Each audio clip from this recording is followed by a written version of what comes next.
Resenha. Começando mais um Reis da Resenha aqui no YouTube da Jovem Pan, no Jovem Pan Esportes. Aqui comigo, Vampeta, para mais um Reis da Resenha. E aí, Vamp, tudo bem? E aí, Bruno, tranquilo, né? Muito legal hoje o convidado, é um cara que eu gosto muito, é um super campeão, parceiro, torço muito por ele. Foi um grande jogador e treinador também, né? Sim, treinador, está em atividade como treinador, um jogador muito vencedor, campeão do mundo, campeão da Libertadores. A gente estava falando aqui, você não chegou a jogar contra, né, Van? Não, mas acompanhei bastante, né? E é um cara que eu gosto muito e torço muito. E o nosso convidado é o Pintado. Pintado, ex-jogador do São Paulo Futebol Clube, principalmente de outros clubes também, né? Aqui a gente apresentar rapidamente o currículo do Pintado, né? Nascido em Bragança Paulista, jogou nas categorias de base do Bragantino, depois também no time principal. No São Paulo, teve um empréstimo ao Taubaté também, eu nem sabia disso, né? Jogou também por empréstimo no Taubaté. São Paulo Futebol Clube, Cruz Azul do México, América Mineiro, Atlético Mineiro, jogou no Santos, Cerezo Osaka do Japão, Portuguesa, Democrata de Governador Valadares, Inter de Limeira, União São João, Pelotas, Santa Cruz e Brasiliense. Como atleta, Pintado, obrigado por atender o nosso convite. Faltou algum clube aqui? Foram esses clubes que você defendeu ou esquecemos de algum? Tá, Bruno, um abraço pra você, Vampeta, meu ídolo, craque. Tamo junto. Saudade de ter profissionais assim como você no nosso futebol, cara. Precisa tanto dessa, não só da qualidade, mas como a personalidade, né? Dentro de campo, o Vampeta faz muita falta hoje em dia. Bruno, se faltou algum, eu não lembro, cara. Faz tanto tempo, eu já nem lembro mais, cara. Em que ano você parou, Pintado? Parei em 2002. Meu último clube, esse eu lembro bem, é o Brasiliense. Meu último clube foi o Brasiliense. Aí já estava na hora mesmo de parar, porque acabei vendo e ouvindo algumas coisas que falei, não, eu já não tinha mais paciência para algumas coisas. Ô, Pintado, seus primeiros passos, né? Vamos pegar, né, os primeiros passos na carreira, você chegar ao final, né? Você começa ali em Bragança, você é de Bragança. Quem te leva a fazer um teste? Quem te aprovou no primeiro teste? Nos primeiros passos ali. Bom, tem uma história legal de falar, cara, porque o treinador do Bragantino, como você falou, eu sou da cidade, né? Eu sou de Bragança, nasci, minha família toda é de Bragança. O treinador do Bragantino, na época, era o seu Luiz Bocucci, o Boca, né? O apelido dele era o Boca.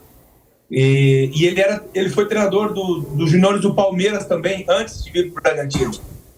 E aí a gente passou um ano aqui trabalhando, as coisas deram certo, né? Eu sempre muito teimoso, né? Eu nunca deixei cair a peteca, treinando muito, tentando fazer meu melhor.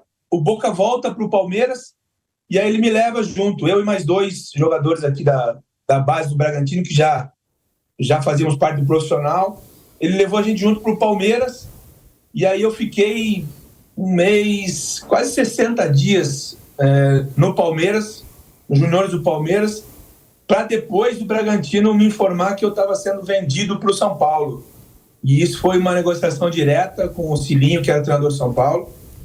Esse foi o meu começo ali, começo dessa alegria de ser atleta profissional. E aí no São Paulo, Pintado, você conquistou seus principais títulos na carreira, você campeão do mundo em 92, bicampeão da Libertadores, outras conquistas também. Campeão paulista. Campeão paulista. 85, né? Sim, até com o Cilinho, né? E você trabalhou com o Cilinho e com o Tele Santana.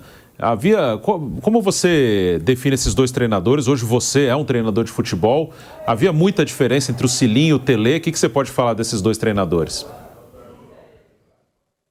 É muito legal falar disso, porque além do Cilinho, do Tele, eu trabalhei com o Luxemburgo, com o Parreira, com o Zagallo. O Vamp conhece bem, né? As 2 feras aí, as 3 feras. Então, o Tele era um cara muito exigente, muito profissional. Não tinha, né, muita brincadeira, não era algo assim que o dia a dia, a gente tinha algumas brincadeiras entre a gente, alguma intimidade longe do Tele, porque ele sempre exigia perfeição, né, cara? O Tele sempre pediu pra gente fazer o máximo para chegar próximo da perfeição, que acho que assim a gente seria o melhor profissional, o melhor homem. Essa era uma cobrança do do Tele. E o Cilinho, talvez sejam... Os tempos eram diferentes, né? O Cilinho em 83, o Tele em 91. O tempo passou, né? Mas o Cilinho era um cara à frente do tempo dele. Alguns trabalhos, treinamentos técnicos, né, que eu vejo hoje em dia, que todo mundo fala que é inovação, poxa vida, que legal, que está chegando agora. O Cilinho já fazia, só com uma nomenclatura diferente. Então, para mim, 2 profissionais, 2 pessoas que eu tenho que agradecer muito eternamente. Aquele super time do São Paulo, Pintado, que você fez parte, ganhou tudo, né? Você acha assim que era o principal destaque, né? Tinha um conjunto, tinha qualidade, né? Que nem você falou, a gente fala, mordia, corria atrás bastante. Que era assim, que você fala assim, o ponto-chave daquele time do São Paulo com várias conquistas. Vampeta, você tocou nesse ponto que, claro que você, pela experiência, né, de ter jogado em alto nível, poucas pessoas identificam aquele São Paulo como um coletivo, né? Todo mundo fala Raí, Miller, próprio Ronaldão, Zete, Palinha, Toninho Cerezo, Cafu. São individualidades que vocês sabem bem, jogadores de altíssimo nível também. Mas o forte daquela equipe era o coletivo, era a equipe, né? Todo mundo sabia da sua importância, ninguém tinha vaidade, ninguém queria ser a Coca-Cola mais gelada do negócio, ninguém queria ser o mais rico, com o carro mais bonito, com a bolsa mais legal. Não tinha nada disso. Éramos todos iguais, né? Claro que o Tele tinha uma parcela de intervenção nisso, é óbvio, porque ele era o comandante e ele realmente mandava. Não tinha presidente, não tinha diretor, não tinha ninguém. Era o Tele que mandava. E a lei para o Tele Santana era que o elenco, que o coletivo fosse maior que a individualidade. E isso, até hoje, né, e acho que sempre vai fazer diferença numa equipe vencedora como foi aquela. Pintado, você foi titular no jogo contra o Barcelona, que o São Paulo conquistou o título mundial. Hoje isso é uma coisa muito difícil de acontecer, né? Uma coisa quase impossível. O time sul-americano chega como uma zebra. O último confronto foi Manchester City Fluminense. Naquela época era um confronto bem mais equilibrado. Qual era a mentalidade de vocês para aquele jogo? Como é que vocês encararam aquela partida? Vocês em algum momento acharam que o adversário era muito forte ou não? O São Paulo, vocês consideravam um time mais forte? Como é que foi aquele confronto, antes daquele confronto contra o Barcelona? Bom, o que eu posso te dizer, Bruno, é que o mundo, né, as pessoas mudaram. Nós éramos jovens, com uma média de idade de 28, 27 anos, aquela equipe de São Paulo. Mas a responsabilidade já era muito grande, né? A gente já tinha como meta, como objetivo de todos, não era o dinheiro, e o Vampeta sabe bem, porque a gente nem ganhava tanto naquela época, os números eram outros, os valores eram totalmente diferentes do que é hoje em dia. E eu não estou reclamando, não. Eu acho que os caras têm que ganhar muito mesmo, têm que ganhar bem, porque é muita responsabilidade.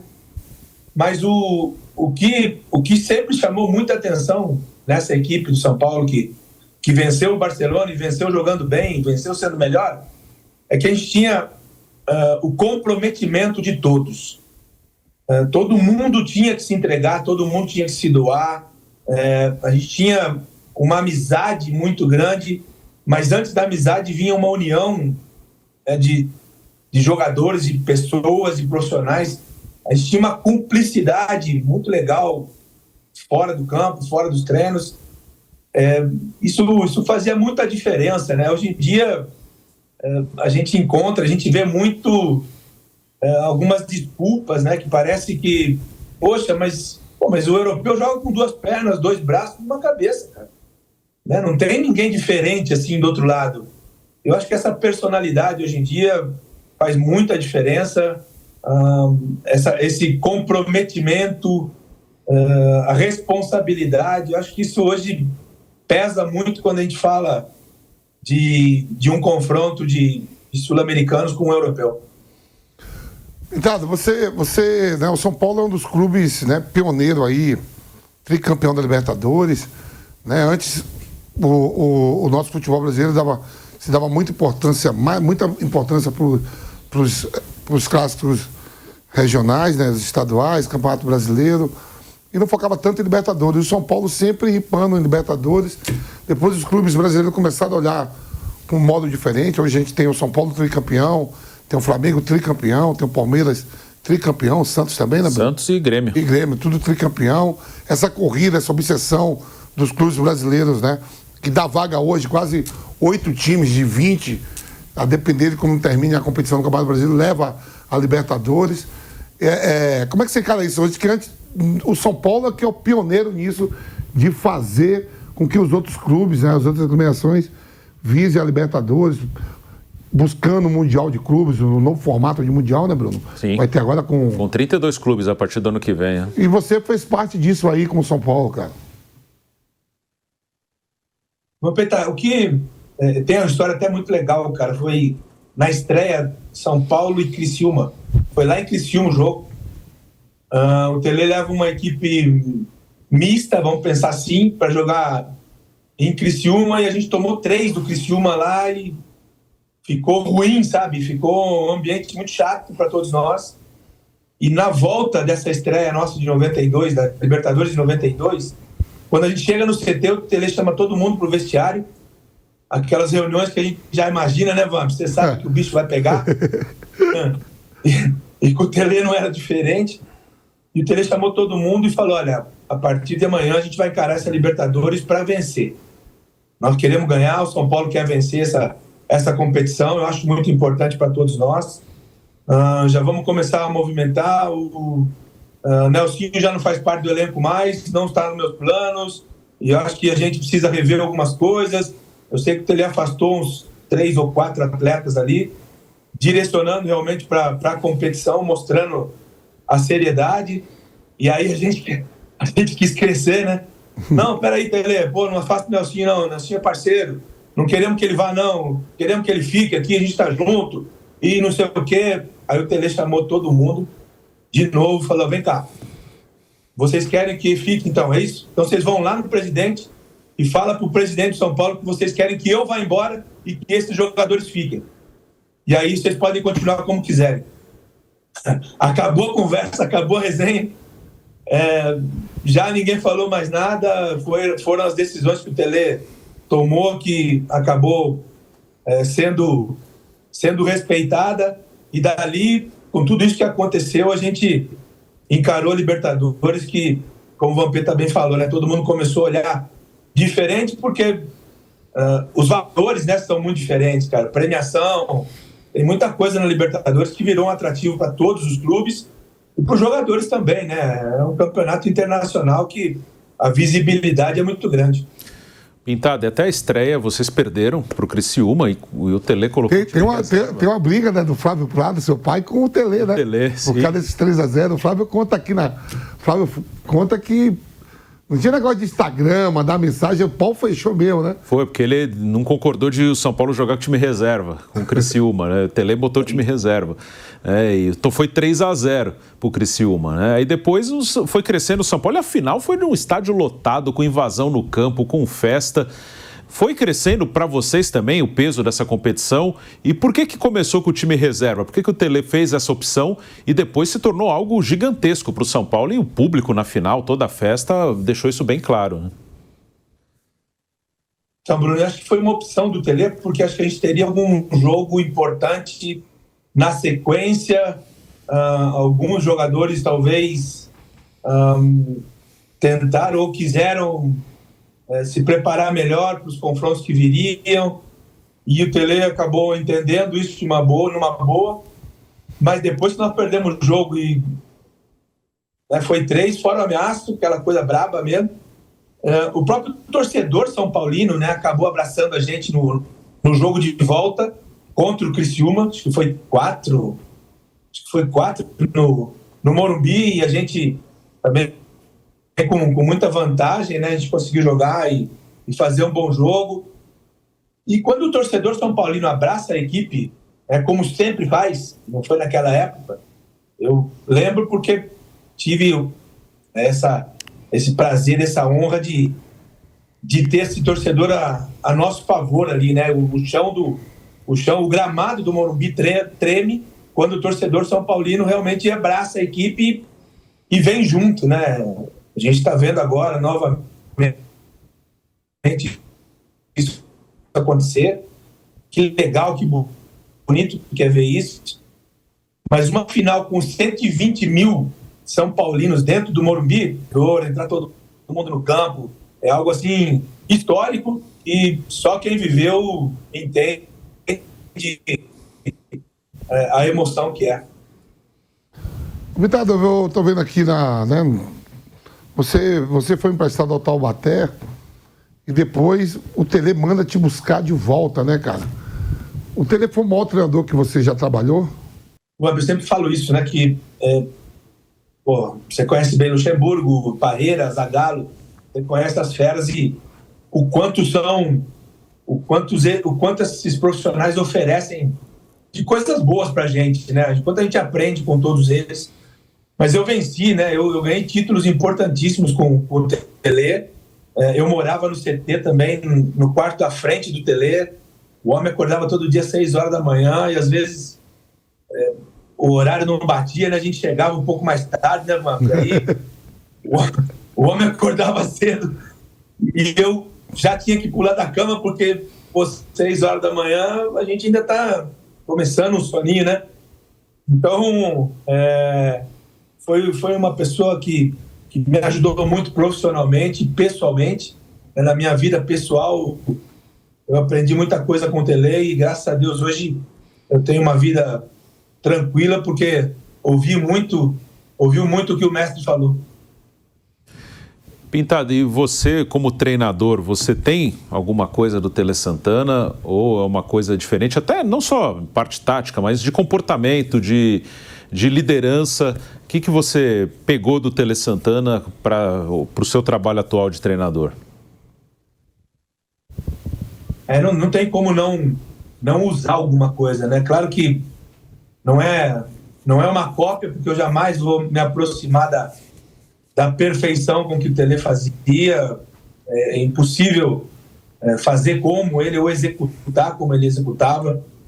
Mas para mim algo que ficou muito marcado, Bruno, é a exigência da execução do trabalho, sabe? Não dá para você fazer a 80 por hora se você quer jogar e se você tem que jogar 120 por hora. Então o teu treino tem que ser próximo ao que você vai fazer no jogo. E isso para mim é algo muito, muito pontual, muito marcante, porque cada vez mais eu vejo isso, essa necessidade, a importância de você treinar como você joga, você criar esses hábitos, vai ser muito importante para um momento decisivo e para jogos muito competitivos. Está muito nivelado o futebol, e a diferença é aquele que realmente sempre trabalha em alta intensidade, em alto nível e está sempre concentrado. Isso para mim ficou muito marcado. Pintado, você como treinador, né, ex-atleta, vencedor como foi, como treinador, como você vê, né, essa invasão de treinadores estrangeiros no país? Eu acho que em nenhum momento da história teve tantos treinadores estrangeiros no país. Série A do Campeonato Brasileiro, o Bruno está fazendo uma conta aqui, são 10 treinadores brasileiros e 10 estrangeiros, 6 portugueses, né, Bruno? Isso, e 4 argentinos. 4 argentinos, né? Eu vejo também assim, por exemplo, quando o Jorge Jesus vem e faz aquele trabalho no Flamengo, foi uma coisa que o Flamengo não planejou e o Jorge Jesus cai lá. O Abel Ferreira também, o Palmeiras não planejou, o Palmeiras foi atrás de outros treinadores e cai o Abel também no Palmeiras. Esses dois treinadores portugueses, eles conquistam Libertadores, vão ao Mundial de Clubes, Campeonato Brasileiro, Copa do Brasil. São treinadores, o Abel continua aí no Palmeiras ganhando título, o Jorge Jesus foi embora, foi para a Turquia, voltou para Portugal, hoje está no mundo árabe ganhando. Não foi uma coisa muito planejada. Como é que você encara isso, por exemplo, de vários treinadores? Por exemplo, o Antônio Oliveira hoje é treinador do Corinthians. Eu, com todo respeito, todo mundo tem que ter suas oportunidades, ainda não vejo o Antônio Oliveira maior do que muitos treinadores que tem no país. Até que parece que nós, treinadores brasileiros, agora a gente está contra A gente não quer os estrangeiros aqui. A discussão começa, né, de treinador brasileiro com treinador estrangeiro. A discussão começa porque qualquer estrangeiro com uma carteira de identidade pode trabalhar no Brasil como treinador. E nós, treinadores brasileiros, a gente precisa da licença da AFA na Argentina, a gente precisa da UEFA para trabalhar na Europa, a gente precisa de uma chancela da Conmebol para trabalhar em qualquer país.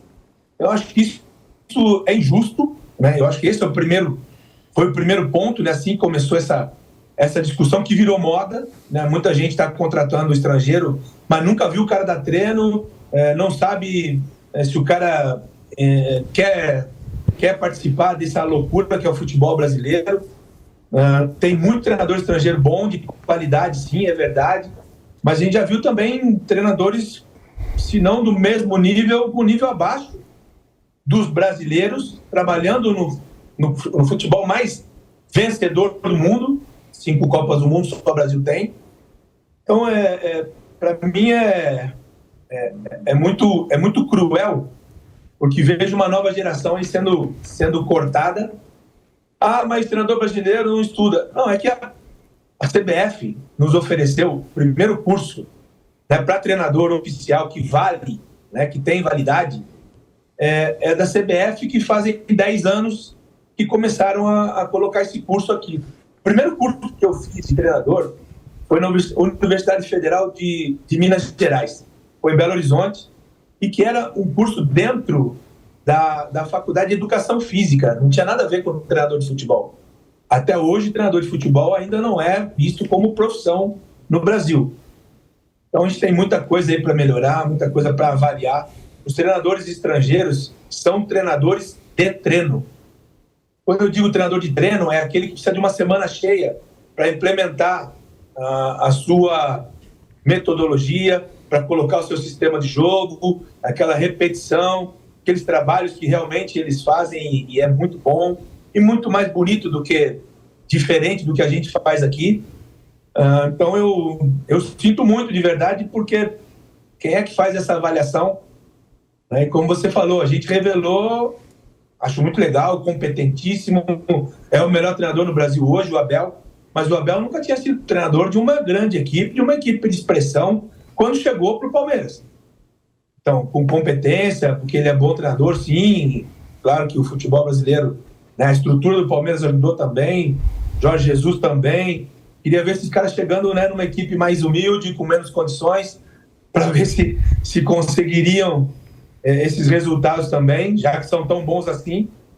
Ao mesmo tempo que eu repito, a gente revelou um treinador português, e a gente está acabando de deixar de lado aí treinadores brasileiros, que é o melhor do mundo, sem dúvida. Pintado, e até dentro dessa questão, me parece que hoje há uma tolerância menor com o treinador brasileiro. Incluo até a área que eu trabalho, que é de imprensa, e torcida, e no geral, aí no futebol, talvez também os dirigentes. Tivemos recentemente o Thiago Carpini no São Paulo, durou 18 jogos, né? Um cara que vinha de bons trabalhos ali no Água Santa, no Juventude.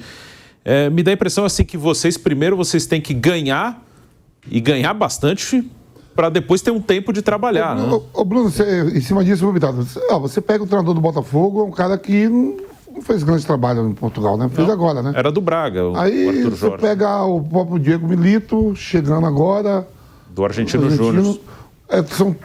A grife é mais o passaporte português ou o passaporte argentino. Se você pegar mesmo assim, os treinadores que estão aí no Brasil, o Eduardo Cudê já passou aqui, já está um pouco mais tempo, né, no Brasil. Sim. Mas não vejo assim essa grife toda, não, né? Os caras estão botando para trabalhar mais porque é estrangeiro. Que título, né, Van? Que título esses caras ganharam, meu? Fora o Abel e o Jorge Jesus. Que título expressivo. Esses estrangeiros que realmente, sim, são bons profissionais, têm um conteúdo muito legal, acrescentam alguma coisa, sem dúvida. Mas qual título importante que esses caras ganharam no Brasil? O Milito chega hoje e pega o Atlético Mineiro, uma superpotência hoje, o Atlético Mineiro com uma baita de uma equipe de muita qualidade, com grandes jogadores, na na final do campeonato. É o primeiro título dele como treinador, né, do Milito, foi esse aí com o Atlético Mineiro. Acho que sim. Ele não mesmo ganhou na Argentina. Não. Porque você pega o próprio Abel, Pintado, que tá ganhando tudo com o Palmeiras. O Abel, Bruno, quando ele vem pro Brasil, O Palmeiras já tinha, o Filipão tinha ganhado o título, Cuca, que foi treinador do Cruzeiro. Vanderlei, pô? Não, que foi jogador. Ganhou Copa do Brasil com o Cruzeiro. O Marcelo Oliveira? Marcelo Oliveira também foi veio campeão pro brasileiro. Foi Palmeiras também. Mas não ganhou o título com o Palmeiras, né? Ganhou uma Copa do Brasil. Ganhou a Copa do Brasil. Quer dizer, o Palmeiras, nos últimos anos, todos os treinadores que passam lá ganham título. O Mano Menezes, ele é demitido com quase 80% de aproveitamento, mas aquele negócio, Corinthians, aquela rivalidade, eu vou muito na linha do Flávio Prado.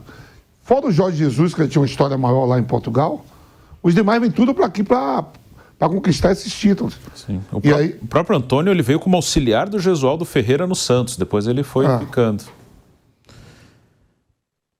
O Antônio, né, tem aquele histórico do Atlético Paranaense, e não é crítica, tá? Eu acho que o cara usa o que a lei oferece. Mas o Antônio não podia ser treinador no Atlético Paranaense e tinha alguém no banco assinando como treinador para o Antônio ficar na beira do campo. Então existe o Corinthians também, Pintado. No Corinthians também. Na Copa Sul-Americana. O filho do Lazzaroni que assina, né? Agora ele já conseguiu a documentação, mas nos primeiros jogos foi o Bruno Lazzaroni que assinou como técnico, na Sul-Americana. Né? Os caras não deixam a gente nem entrar na Argentina, cara. Nem para ser auxiliar, nem para nada. Os caras não deixam a gente nem entrar em Portugal para assistir treino, cara. É muito cruel para o treinador brasileiro, e a culpa não é dos estrangeiros, a gente tem que entender. A culpa é de um regulamento, é da CBF, que deveria cuidar melhor, já que a história, né, o papinho da CBF é que quer melhorar o futebol brasileiro, quer que evolua o futebol brasileiro, quer oferecer para um profissional aqui no Brasil uma melhor condição. A gente não está vendo isso, né, cara? Porque o curso da CBF nunca, no campeonato da CBF, campeonato brasileiro, a arbitragem, quando vai checar os elencos, a carteirinha da CBF como treinador não aceita, não vale. Então, é algo assim tão surreal, né, cara? A CBF te obriga a fazer o curso para você ser treinador e, ao mesmo tempo, não aceita o curso que ela te dá, a carteirinha que ela te dá, como identificação nas competições da CBF. Então, é muito mais organização do que essas coisas, e eu repito, cara, eu acho que essa avaliação, quem é que está avaliando, quem é que tem que trabalhar no meu clube, né? Se é por moda só, eu também falo espanhol, falo inglês, eu falo português, também dou meus pulos aí, pô. Pintado, você trabalhou recentemente na Portuguesa, você esteve na Ponte Preta também, há pouco tempo, e normalmente os trabalhos, até acho que na Série B, são trabalhos até mais curtos que na Série A. Na Série A também trocam bastante de treinador, mas na Série B eu tenho a impressão, não tenho os dados exatos, mas tenho a impressão que é até mais rápido. Como é que faz quando você chega no meio de um campeonato, aí você tem que dar resultado rápido, e se você não der resultado rápido, você sabe que vão te tirar também, como tiraram o que estava antes de você. Como é que é esse trabalho, assim, de você chegar já no meio do negócio e ter que dar resultado de um time que, se você está chegando, é porque não estava bem antes, que senão manteriam o treinador que estava lá, né? Bruno, é muito louco falar sobre isso, cara, mas é algo que a gente estava no México semana passada, a gente estava conversando com os caras lá na Argentina, os caras argentinos, que o México é muito argentino, né? O próprio mexicano estava lá, a gente estava conversando com alguns amigos, né? E a gente chegou a uma conclusão que alguns clubes, eles demitem o treinador pelo mesmo motivo que contratam. É algo, né, estranho, posso falar por experiência própria. Eu sou um cara que exige, sou um cara super competitivo, eu não sou um cara muito de querer agradar diretor, de fazer média. Eu não tenho mais idade para isso, né, cara? Eu sou mais direto, sou mais frontal. É a verdade que eu acho que vale. Eu não gosto de ficar fazendo muita curva. E as equipes que eu trabalho, e aí o Vampeta sabe muito bem o que eu estou falando, a competitividade, ela é mais importante às vezes do que a qualidade do elenco. E quando você assume uma equipe mais humilde, vamos pensar assim, com menos condições para ter jogadores de alto nível, você tem que competir, né? E eu cobro muito isso. Eu sou um cara que exige no dia a dia Porque quem paga a conta sou eu, cara. Os caras que mandam embora é o treinador, não é o jogador. A gente sabe disso. E muitos clubes me contratam, pô, a gente precisa de um cara que exija, que cobre, que seja firme, que seja competitivo, não sei o quê. E depois de 4, 5 meses, cara, vamos pensar assim, os caras falam, pô, mas você é muito duro, você cobra muito, você fala muito alto com o jogador não tem medo, o jogador assusta. E aí acabam me demitindo, né, cara? Isso, eu estou estudando, estou aprendendo, né, a conviver com isso, mas repito, eu não vou mudar a minha maneira de ser. Eu tenho 20 anos como treinador, joguei profissionalmente mais 20 anos. Acho que a verdade ela é muito importante e o jogador quer a verdade, né? Ele não quer a balinha, a juquinha, como a gente fala no futebol. Achei muito curioso, Pintado, que você falou, eu sou contratado pelo mesmo motivo que eu sou demitido, né? Os caras te contratam porque querem um cara que cobre, aí eles te demitem falando, não, você cobra muito. Realmente é uma coisa muito maluca. E até nessa parte de convivência com os atletas, né? O Vamp também jogou, ele pode falar disso. Hoje é muito diferente a convivência entre os atletas, a relação treinador-atleta em relação ao tempo que vocês jogaram? Vampeta, vai, fala aí, vai. Pode começar, abre aí, Vampeta. Eu como presidente do Audax também, né? Quando eu estava, era uma relação muito difícil, Bruno. Hoje você não pode... Não tem mais o tete, até tudo é postado pelo Instagram, você vai em Twitter. A gente era cara a cara. O Pintado falou que morava na frente do quarto do Tele, cara. Então imagina só. Sim. Entendeu? Batia logo de frente. Então, cara a cara. Hoje é meio complicado você usar as palavras, não só para o futebol, para a vida, né? Você colocar tudo que você pensa, tudo, ser muito verdadeiro, às vezes atrapalha. E o Pintado, como treinador, né, tá exercendo a função aí, deve ser muito diferente em relação àqueles 20 anos que você teve como atleta, né, Pintado? É verdade, Marco. O que para mim é muito claro hoje é que já não dá para ser, né, aquele treinador boleirão, né, cara? Quando eu jogava, eu nunca falo isso. Eu nunca lembro disso, eu não toco nesse assunto. Quando acabou, minha carreira acabou. Eu faço questão hoje de não lembrar, né? Claro que os atletas têm acesso à internet, hoje tem as informações, mas eu não... Acho que o treinador boleirão ele tem dificuldade, mas naturalmente a gente tem uma leitura diferente daquele cara que não jogou. A gente sabe quando o cara dormiu até mais tarde, quando bebeu um iogurte a mais, quando, né, tem algum problema, a gente sabe, é no olhar. E isso é uma vantagem que a gente tem.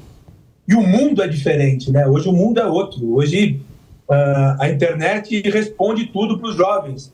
Então a gente fala, olha, não faça isso que vai acontecer isso, vai te dar problema, vai te trazer dificuldade, teu rendimento vai cair, isso não é bom para o profissional, para a evolução do teu trabalho. Então sempre que a gente fala isso, o atleta tem, mas pô, eu sei de tudo, cara. O que eu não sei, o Google responde. O que eu não sei, eu vou na internet e procuro saber. Então, hoje o jovem sabe de tudo, né? Isso é muito, muito complicado. Eu tenho certeza, hoje é muito mais difícil convencer os atletas a fazer o que você está pedindo, fazer o que você sabe que tem que ser feito, e o que é melhor para a equipe, é muito mais difícil você convencer do que dar treino. Dar treino hoje está muito fácil. Você vai para a internet, tem 200 trabalhos de finalização, 200 trabalhos de transição, tem 300 trabalhos de ataque contra a defesa. Então, dar treino hoje está muito fácil. Hoje, a dificuldade é convencer, é fazer com que o atleta compre a sua ideia. Você conseguindo isso, você tem 70% do caminho andado. Pintado, você trabalhou no futebol mexicano como atleta, também em comissão técnica, e acho que até, você pode fazer essa ligação ou não, acho que até pela falta de oportunidade aqui para os jovens brasileiros, temos agora alguns brasileiros no México, né? Tem o Jardine, que foi campeão lá no América, você trabalhou com o André Jardine no São Paulo, né? E o auxiliar dele é o Paulo Vitor, que foi campeão da Copinha com o Palmeiras, tem um treinador também no Atlético São Luís, que é o Guilherme Leal, que trabalhou com o Jardine, o Jardine saiu do São Luís para o América, e o Maurício Barbieri também está lá, está no Juárez, né, lá no México. Eu queria que você falasse do futebol mexicano e se você acha que é um bom mercado para o jovem brasileiro e se eles estão indo para lá porque não tem espaço aqui. Também essa relação. Interessantíssimo falar isso, Bruno, porque é o que eu estava falando, né? A gente está dando oportunidade para alguns treinadores se desenvolverem, crescerem, se aprimorarem. Alguns estrangeiros estão aprendendo ou colocando a mão na massa, como a gente diz, aqui no Brasil. E a gente tem pouca paciência de fazer isso com o brasileiro, né? Que é o treinador que conhece, que tem facilidade com o idioma, que conhece calendário, que conhece a temperatura, sabe a distância geográfica, né, dentro do país, o que vai enfrentar. Então, o Jardine, eu tenho essa amizade com ele, né, cara? Fiquei muito contente por agora ter conseguido o bicampeonato com o América, né, o que é a equipe mais forte do México. O América do México conseguiu mais um título com o Jardine, é bicampeão. O Barbieri conseguiu resolver uma dificuldade muito com o Juárez, e o Juárez é a divisa, é a fronteira com os Estados Unidos, é um lugar que tem que ter coragem para ir para lá. E o Leal no São Luís, né, que já tinha essa passagem junto com o Jardine. Por que a gente não pode oferecer uma oportunidade para esses profissionais que já demonstraram, né? Não são novidades, né? O Jardine já tinha ganho tudo com a seleção sub-20, ganha tudo com o São Paulo. Barbieri, 4, 5 anos com o Red Bull aqui no Bragantino. Então, por que a gente não pode oferecer oportunidade para esses profissionais? Porque essa avaliação é diferente. Isso que a gente tem essa dúvida, né? Mas o futebol mexicano ele é muito competitivo. Lá o dinheiro faz mais diferença do que em qualquer lugar do mundo. Lá não tem rebaixamento, né, no campeonato mexicano. Realmente os times que têm mais dinheiro levam vantagem. Isso faz muita diferença. É um lugar extremamente profissional. O que você combinar, você vai receber. As condições de trabalho são ótimas. Você não tem a torcida aí batendo aí na porta do teu carro, mandando mensagem querendo te agredir. Eu acho que isso tem um valor muito especial, esse profissionalismo do Campeonato Mexicano. É um mercado fantástico, cara, muito bom. Como você vê Dorival na seleção, Pintado? Uma coisa muito rápida, né? Ele só fez dois jogos, né? E agora vai ter essa chance de jogar a Copa América, já que o intuito da CBF era trazer o Ancelotti, as coisas não deram certo, não deram legal, e optaram pelo Dorival Júnior. Pô, que vergonha essa do Ancelotti, né, Vamp? Tá louco. Você que vestiu a camisa da seleção, cara. Sei lá, pedir pro cara, por favor, vem aqui pro Brasil. Vem aqui, cara. Pô, me ajuda aqui. Pelo amor de Deus, a gente não sabe o que faz. Nós não entendemos nada de futebol. Você que sabe tudo. Cara, que vergonha isso pro futebol brasileiro, né, cara? Isso é triste a gente ver dessa maneira. Acho que o Ancelotti não precisa discutir, a gente precisa falar a competência do cara que ganhou tudo e que é um cara que gosta de brasileiro, consegue tirar do brasileiro o que o jogador tem de melhor. Eu acho que isso é um ponto muito legal. Mas eu não tenho dúvida que o Dorival é a melhor solução, cara. Não dá para querer inventar muito, né, Vampeta? Futebol brasileiro, o jogador é muito criativo, o jogador é muito diferenciado. Ainda somos melhores do mundo, não tenho dúvida disso. Agora, que a gente precisa ter um pouco de ideia do que quer, né? É muito disparelho, as coisas são muito diferentes. De uma semana para outra você ganha um jogo, o melhor do mundo, que lindo, que legal, que bacana. Ganhou o segundo ou empatou o segundo, né, fazendo um bom jogo. Pô, tá tudo resolvido, estamos certo. Aí na sequência você empata outro e perde. Não, mas agora já tá tudo errado, temos que mudar. Isso é algo... quem é que está avaliando o trabalho do treinador? Né? Porque eu não posso avaliar o trabalho do médico, cara. Eu não posso avaliar o trabalho do piloto de avião, porque eu não sou piloto, cara. Eu não tenho... A minha especialidade não é essa, cara. Eu não sou médico, eu não posso detectar, né, se o médico teve o procedimento certo ou errado. Então, isso para mim é algo muito importante que a gente precisa melhorar no Brasil. Melhorar e muito. Então, Pintado, você teve mais uma passagem pelo São Paulo, né, como auxiliar técnico entre 2016 e 2017, né? Você trabalhou com alguns treinadores, né? O Bausa, Ricardo Gomes, Rogério Ceni, e você sai um pouco antes da chegada do Dorival. Como é que foi essa passagem? Foi positivo para você voltar a um clube que você é muito identificado? Você foi técnico interino também, algumas partidas. E por que terminou? O que você pode dizer dessa passagem como auxiliar no São Paulo? Bruno, primeiro, voltar ao São Paulo, né, para mim, era um sonho. Claro que eu trabalhei minha vida toda esperando uma oportunidade em poder estar no São Paulo novamente.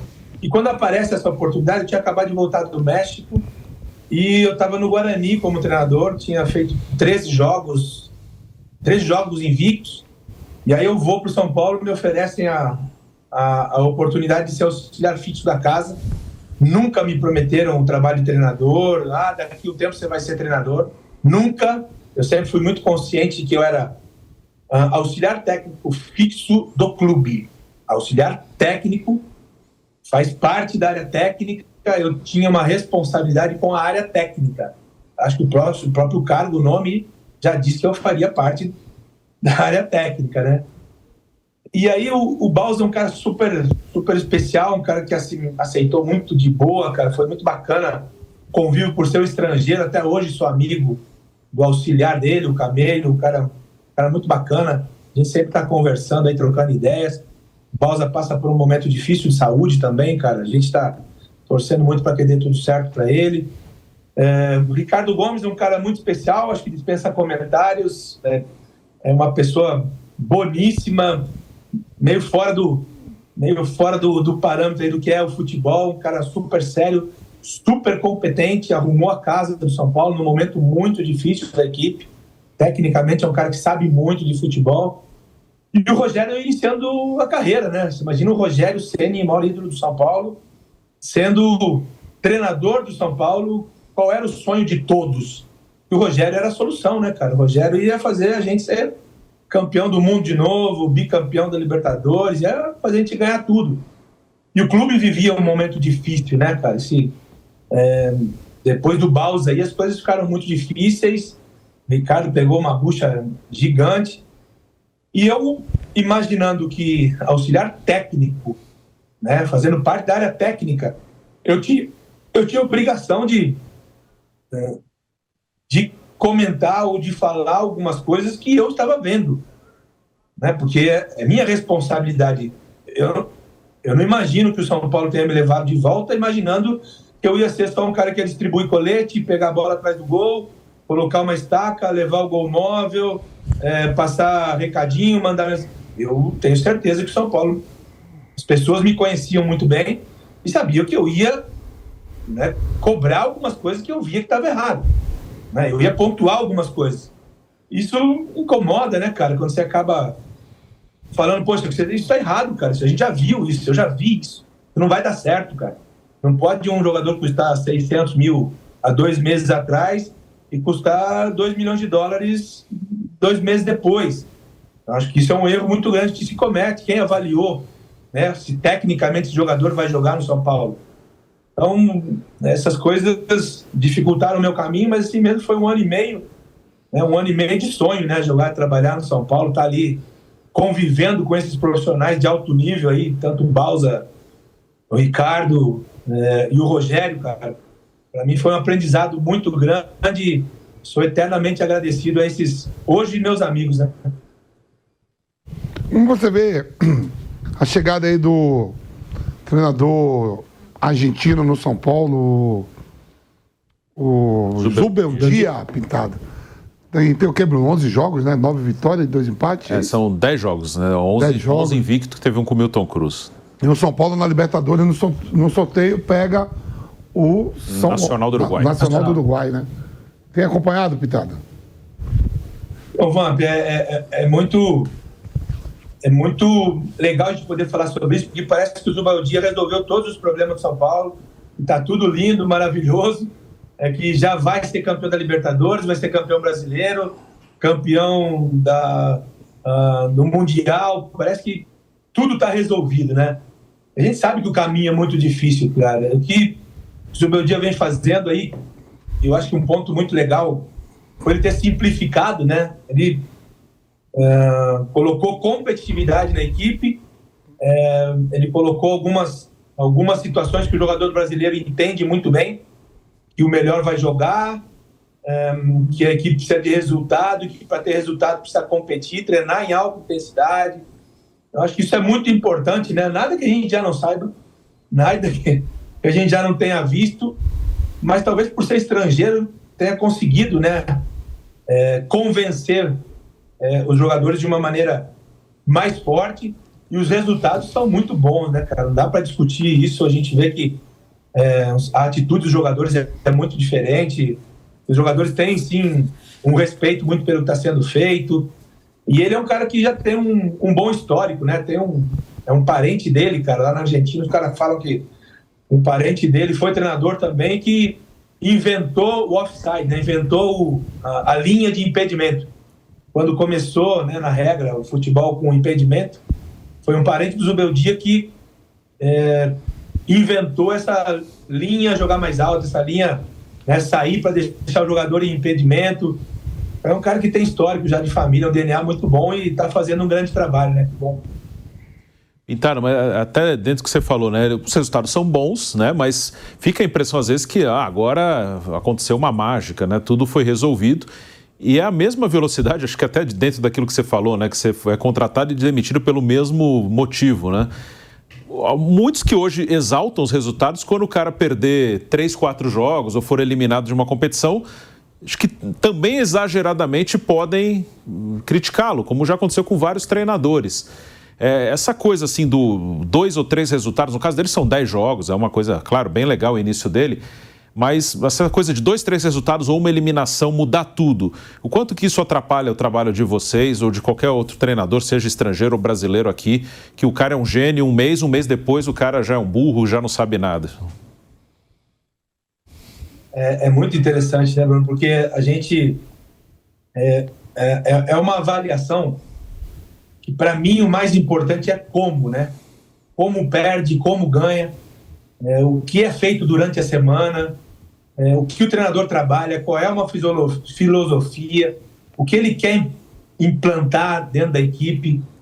Os jogadores estão compreendendo, os jogadores entendem que isso é o que o treinador quer, e ele domina muito bem isso.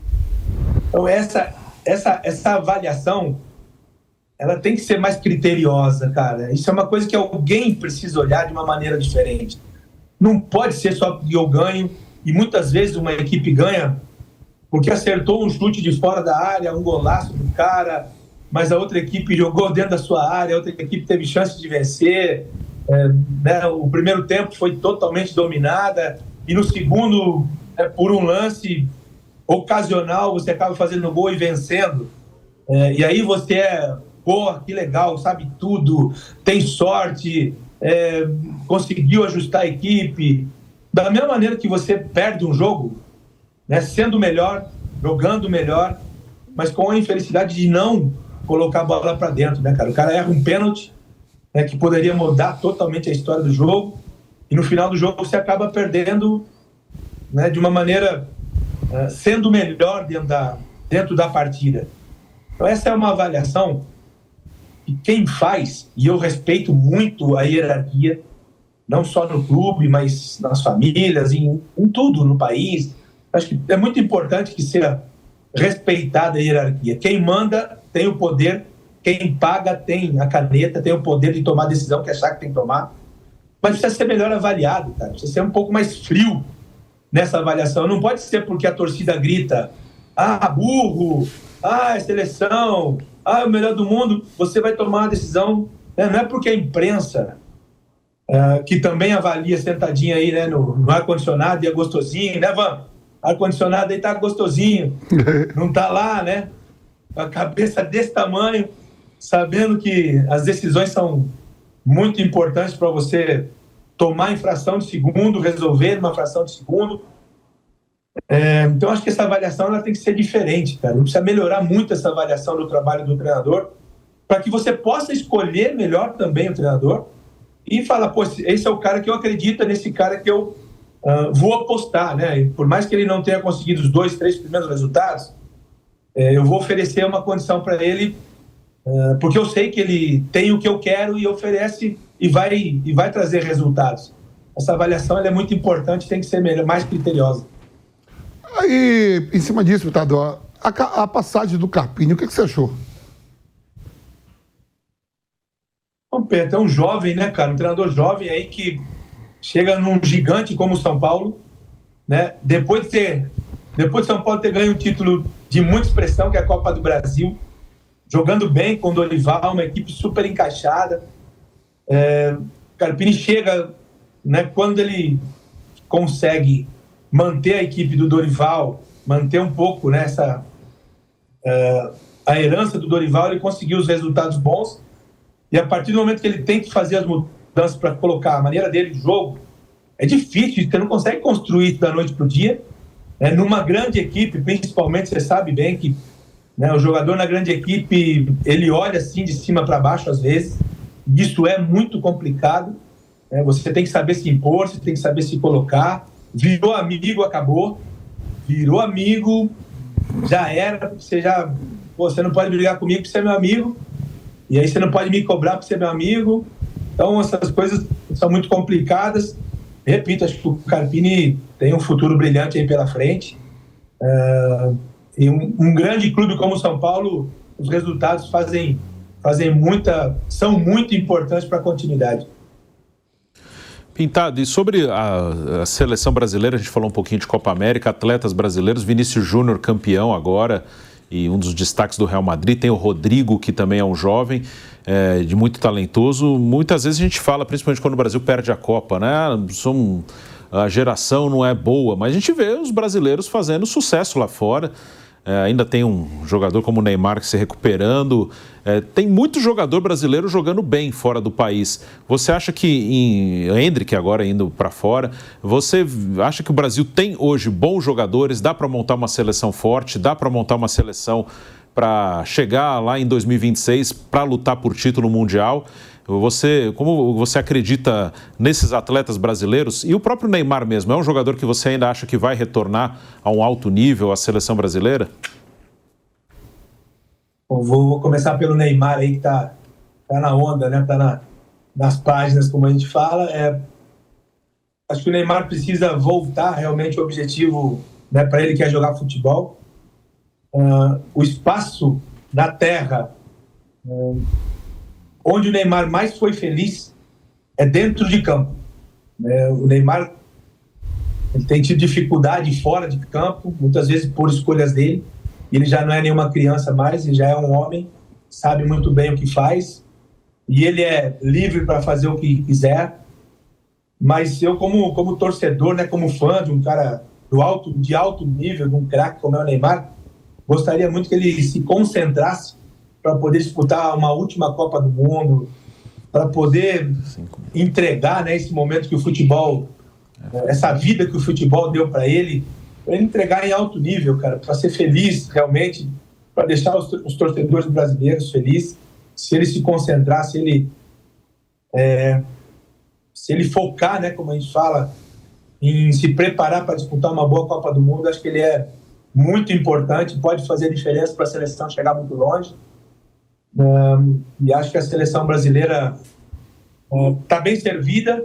No Brasil, dificilmente você vai levar todos os bons jogadores, né, os jogadores que estão jogando bem no momento, para fazer parte, porque você pode levar 26 só, né? Então, alguém muito bom, um jogador muito bom vai ficar de fora.